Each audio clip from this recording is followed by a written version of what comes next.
अस्सलाम वालेकुम students, my name is Zafar Khalid और मैं आपका कंप्यूटर का टीचर हूँ। आज हमारा ICS 2 कंप्यूटर साइंस का लेक्चर नंबर 16 है।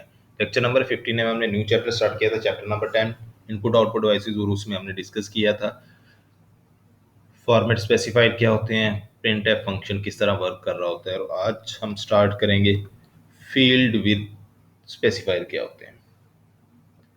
In C program, the number of columns used to display a value on screen is referred to as field width.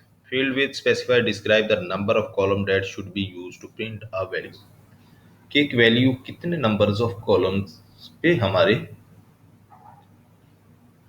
Use कर रही है। लेट्स सपोज ऊपर ही अगर हमारे पास ये 24.27 लिखा हुआ है, तो ये वैल्यू कितने कॉलम्स पे है? ये हमारे पास first column, second, third, fourth and 5। ये एक वैल्यू 24.275 कॉलम्स ले रही है। इसी तरह अपनी आउटपुट को स्क्रीन के ऊपर डिस्प्ले करवाने के लिए हम कॉलम्स को भी हम चेक कर सकते हैं कि ये इतने कॉलम्स पे ही हमारी आउटपुट रहे, इससे ज्यादा कॉलम्स को एक्सेप्ट ना करे। तो वो सारी चीजें हम किस में हम डिस्कस करते हैं, फील्ड विद स्पेसिफायर में हम उसे मेंशन कर सकते हैं और उसको चेक कर सकते हैं और उसको बाउंड कर सकते हैं। Formatting integer, we simply need to add number between percentage and D. Percentage और डी के दरमियान कितने नंबर आने चाहिए। अगर इंटीजर टाइप का डाटा तो वो कितने कॉलम पे आना चाहिए, मैक्सिमम 4 डिजिट। तो परसेंटेज और डी के दरमियान हम अगर 4 लिखते हैं तो वो जस्ट 4 डिजिट तक का ही डाटा डिस्प्ले करवाएगा, इससे ज्यादा का डाटा डिस्प्ले नहीं करवाएगा। 5th डिजिट होंगे तो वो 5th डिजिट को क्या कर देगा, इग्नोर कर देगा।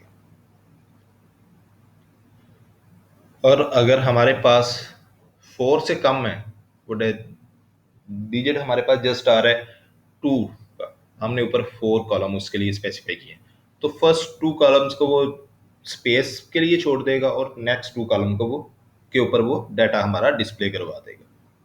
ये सारी चीजें अगर इतनी ज्यादा इंपॉर्टेंट नहीं है, लेकिन इसको पढ़ना और इसका स्कोप क्या है, ये चीजें आपको याद होनी चाहिए। आपके प्रोग्राम से इतना ज्यादा रिलेटेड नहीं, हम प्रोग्रामिंग में इतना ज्यादा नहीं यूज नहीं करेंगे। लेकिन अगर आपको स्पेसिफिक प्रोग्राम आ जाता है जिसमें आपको बताया जाता है कि आपने ये इसकी आउटपुट फील्ड विद स्पेसिफायर की मदद से डिस्प्ले करवानी है, तो तब आपको ये चीजें यूज करनी पड़ेंगी। इसलिए आपको इसका आइडिया और कॉन्सेप्ट कंप्लीट होना चाहिए। We simply need to add a number between percentage and d.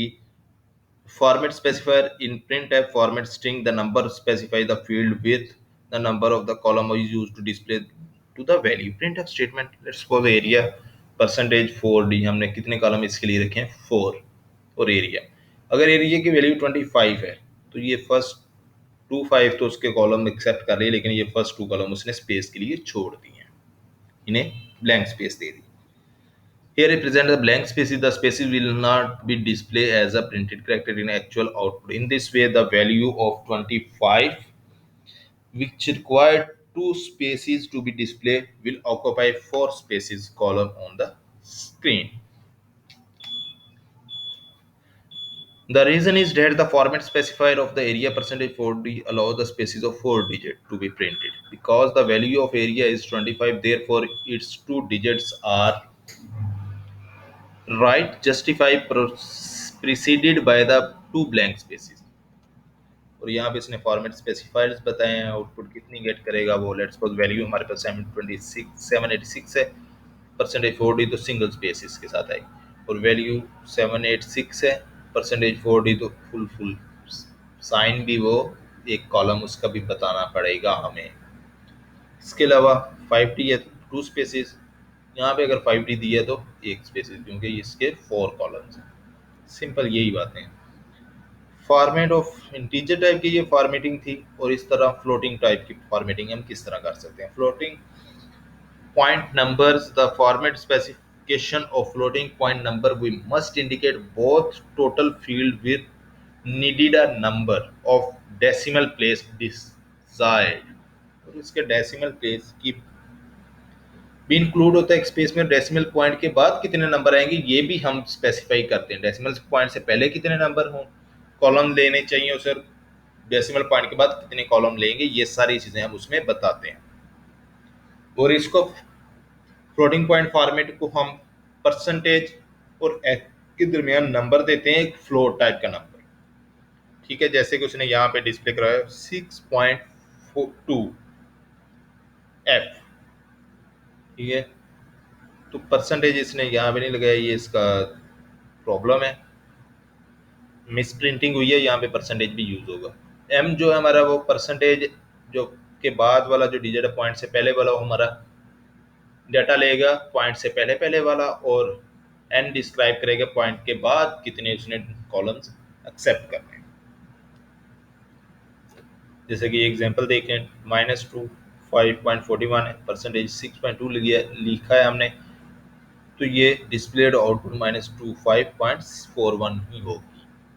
ये स्पेसेस वगैरह ऑक्यूपाई नहीं करता, इसके लिए ब्लैंक स्पेसेस नहीं छोड़ता। सिंपल अगर 3.15 है तो हमने 5 लिखा हुआ है, और 0.2 है तो इसके बाद टोटल इसके नंबर ऑफ विड्थ कितनी आनी चाहिए, 5, तो एक स्पेस इसने एक्स्ट्रा छोड़ दिया हमारे पास। ये चंद चीजें हैं जो कि फॉर्मेट स्पेसिफायर, फील्ड भी स्पेसिफायर में देखते हैं। एस्केप सीक्वेंस क्या होता है? Escape sequence are character which are specified in the format string of the printf statement in combination with the backslashes. Mean to say कि अगर हमने न्यू लाइन पे जाना है तो उसके लिए ये बैक स्लैश और एन लगाएंगे तो हम नई लाइन पे शिफ्ट हो जाते हैं। ठीक है, तो ये हमारा स्केप सीक्वेंस होता है। इसके अलावा चंद और चीज़ें हम स्केप सीक्वेंस में यूज़ कर सकते हैं। Back slash just new line पे जाने के लिए नहीं, टैब स्पेस ऐड करने के लिए यूज़ की जा सकती है। कि मीन हमारा एक करेक्टर है, उसके बाद इतनी 8 स्पेसिस आने के बाद नया करेक्टर डिस्प्ले हो, तो उसके लिए percent back slash T use किया जाता है। तो ये डिफरेंट टाइप के स्केप सीक्वेंस हैं।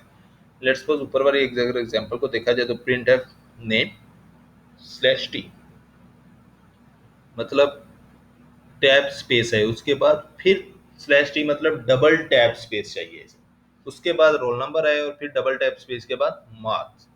तो इस लाइन के प्रिंट होने के बाद ये देखिए रिजल्ट आया, name double space roll number double slash space. और ये नीचे लाइन ऐड करने के लिए उसने printf forward slash N backslash N, मतलब न्यू लाइन पे आ जाए, यहाँ पे ये लाइन ब्रेक हो रही है, फौरन नई लाइन पे जाए और यहाँ पे ये लाइन डिस्प्ले करवा दे। उसके बाद प्रिंट एफ न्यू लाइन पे जाए, अमर लिखा जाए, और फिर डबल टैब, फिर 78, फिर डबल टैब और 425, उसी तरह नीचे वाली लाइन को भी इसने डिस्प्ले करा। ये होता है हमारा स्केप सीक्वेंस के, हम किस तरह अपने आउटपुट को ज़्यादा प्रेजेंटेबल बना सकते हैं और न्यू लाइन पे डिस्प्ले करवाया जा सकता है। Different type of escape sequence है हमारे पास, हम देख लेते हैं। तब percentage backslash N new line के लिए, बैक स्लैश टी टैब के लिए, backslash B backspace के लिए, मतलब पीछे थोड़ी सी एक स्पेस दे दे करेक्टर से पीछे। Percent back slash carrying return enter की,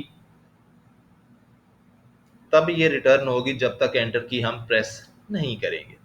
back slash S form feed it, क्योंकि ये फॉर्म टाइप का डाटा ले रहा है। Backslash single quote, backslash double quote, quotation add करने के लिए उसके इर्द गिर्द हमारी आउटपुट के, backslash X backslash X D D ASCII code to hexadecimal representation के लिए, backslash D D ASCII code to octal notation representation के लिए। ठीक है, ये कुछ हमारे पास एस्केप सीक्वेंसिंग को मजीद डिस्कस करेंगे हम नेक्स्ट लेक्चर में कि हमें इनको किस तरह यूज़ किया जा सकता है। और स्टूडेंट, इसी से रिलेटेड आपका क्विज होगा, फील्ड भी स्पेसिफायर क्या होता है, उसके बाद इनके अंदर हम एस्केप सीक्वेंस को क्या किस तरह यूज़ कर सकते हैं और कैसे इसको यूटिलाइज किया जा सकता है अपने प्रोग्राम में। अल्लाह हाफिज़।